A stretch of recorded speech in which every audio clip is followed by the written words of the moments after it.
మళ్ళీ మాట్లాడదాం మనం మళ్ళీ మాట్లాడదాం మనం. లక్ష్మణ్ గారు, మొత్తంగా చూస్తూ ఉన్నాం జనసేన అధినేత పవన్ కళ్యాణ్ ఇక పూర్తిగా పార్టీపై దృష్టి సారించారు.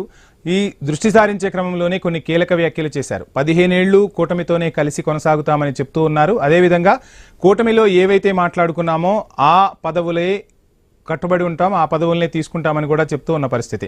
సో ఎలా చూస్తున్నారు? మొత్తంగా జనసేన కింద నుంచి అంటే గ్రాస్ రూట్ నుంచి కూడా బిల్డప్ చేసుకుంటూ వస్తున్నారు, ఏం చెప్తారు? వంశ గారు, మీకు ప్యానల్ ఉన్న పెద్దలకి, యజమానులకి హృదయపూర్వక నమస్కారాలు. పవన్ కళ్యాణ్ గారు కమిటీలు వేస్తారు అంటున్నారంటే మంచిదే, వాళ్ళ పార్టీని వాళ్ళు నిర్మాణించుకోవడం చాలా మంచిదే, కాదనట్లేదు. కానీ పవన్ కళ్యాణ్ గారు అధికారంలోకి రాగానే ఆయన గతంలో ఏమన్నారు, 1/3 అంటే మాక్సిమం 30% ఏవైనా నామినేటెడ్ పోస్టులన్నీ కూడా మా కార్యకర్తలకు నేను ఇప్పించుకుంటాను అన్నా. ఎక్కడైనా జరిగిందా? ఇంతవరకు ఇప్పించారా? కనీసం ఏ సమాజ వర్గానికి ఆయన నామినేటెడ్ పోస్టులు అత్యున్నతమైన పదవులు ఇప్పించగలిగారు చెప్పండి.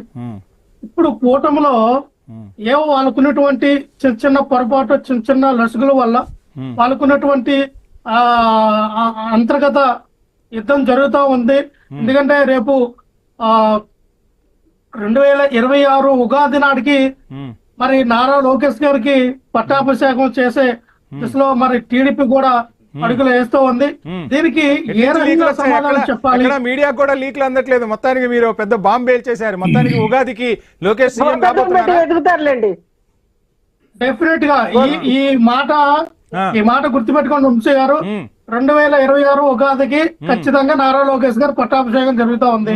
ఇది పవన్ కళ్యాణ్ గారికి కూడా తెలుసు కాబట్టినే ఆయన నేను అధికారంలో ఉండే సరే నేను ప్రశ్నిస్తా అంటే జనాల్లో ఎక్కడైతే మళ్ళీ ఈ పొత్తి విడిపోతే జనాలు రేపొద్దున పవన్ కళ్యాణ్ గారిని అడుగుతారేమన్న భయంతో ఆయన ప్రశ్నిస్తూ ఉన్నారు. మీరు గమనించారు లేదు?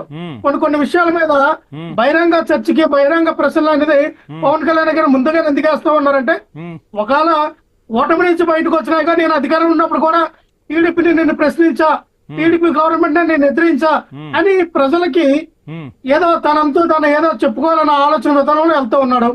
వాళ్ళ కమిటీలు అంటారా? ఇంతవరకు కూడా వాళ్ళ జిల్లా అధ్యక్షులు ఎవరు, నియోజకవర్గ సమన్వయకర్త ఎవరు, ఇన్ఛార్జి ఎవరు, మండల అధ్యక్షులు ఎవరు, గ్రామ స్థాయి నుంచి వాళ్ళకి ఎటువంటి కమిటీలు లేవు. ఎందుకు లేవంటే వాళ్ళు 15 సంవత్సరాల పొత్తులో ఉండాలనే ఒక భాగంగా ఇంతవరకు పార్టీని బలోపేతం చేసుకోలేదు. ఇప్పుడు చేయబోతున్నారు కదా, సమూల ప్రక్షాళన చేసుకుంటూ. మంచిదే వంశీ గారు, మీరు చేయొద్దనట్లా. ఎవరి పార్టీ వాళ్ళు బలోపేతం చేసుకుంటారు. జగన్మోహన్ రెడ్డి గారు మా పార్టీని బలోపేతం చేస్తూ ఉన్నారు.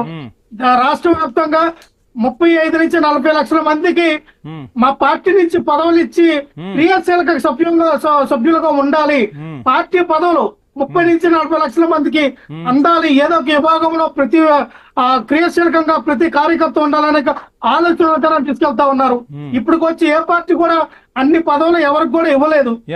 ఖచ్చితంగా మేమేమంటామంటే పవన్ కళ్యాణ్ గారు ఇప్పటికైనా తన యొక్క ఆలోచన విధానం మార్చుకుని తన పార్టీని బలోపేతం చేస్తారని అనుకుంటున్నారు. కాబట్టి అది ఆయన ఇష్టం, ఆయన వ్యక్తిగతం. ఆయన పార్టీని పెంచుతాడా, ముంచుతాడా, తెంచుతాడా, పార్టీని నిర్మాణించుకుంటాడా లేదా వదిలేస్తాడా అనేది పవన్ కళ్యాణ్ గారు వ్యక్తిగతం అండి. రైట్, మళ్ళీ మాట్లాడదాం. లక్ష్మణ్ గారు మీకు టైం ఇస్తాను. వెంకటేశ్వర్ గారు, చూస్తున్నారు మొత్తంగా పవన్ కళ్యాణ్ పూర్తిగా పార్టీపై దృష్టి సారించారు. ఓవైపు చంద్రబాబు నాయుడు కూడా గతంతో పోలిస్తే ఇప్పుడు పార్టీ ఆఫీస్కి వెళ్లటం, కార్యకర్తల్ని కలవటం ఇదంతా కూడా జరుగుతోంది. సో ఇదే నేపథ్యంలో జనసేనాని కూడా పూర్తిగా పార్టీపై దృష్టి సారించారు. వీర మహిళలు కావచ్చు, పార్టీని నమ్ముకుని పార్టీకి కష్టపడ్డ వాళ్ళ కోసం న్యాయం చేస్తాను అని చెప్తూ ఉన్నారు. సో కూటమిలో కొనసాగుతూనే ఇదంతా సాధ్యమవుతుందా? నామినేటెడ్ పదవులకు సంబంధించి ఇద్దరి మధ్య ఎటువంటి విభేదాలు రాకుండా ఉంటాయా?